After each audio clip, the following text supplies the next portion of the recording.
J'avais entendu parler à travers des experts en droit de l'itinérance qu'il y avait un gros problème d'emprisonnement pour non-paiement d'amende. Il faut savoir que quand tu es en situation d'itinérance, tu vas avoir des amendes municipales pour avoir flâné, pour avoir uriné dans un endroit public.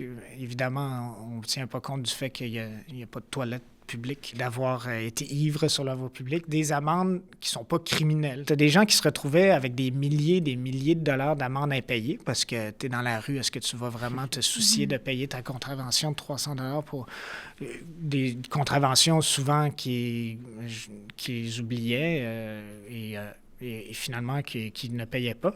Il y avait une pratique à la cour municipale de Gatineau. On m'avait dit qu'il y a des mandats d'emprisonnement qui existent alors que la loi a changé en 2020 pour interdire les emprisonnements pour non-paiement d'amende si tu n'as pas les moyens de payer. Puis dans la rue, tu n'as pas les moyens de payer des amendes municipales. Et c'est une peine cruelle et inusitée que d'emprisonner quelqu'un pour des infractions pour lesquelles vous et moi ne serions jamais emprisonnés. Là. À ce moment-là, on ne savait pas au bout du compte combien il y en a qui avaient été emprisonnés, qui étaient alors en situation d'itinérance. Et au moins un homme, il s'appelait David Bonfond. L'aide juridique s'est mêlé de ça.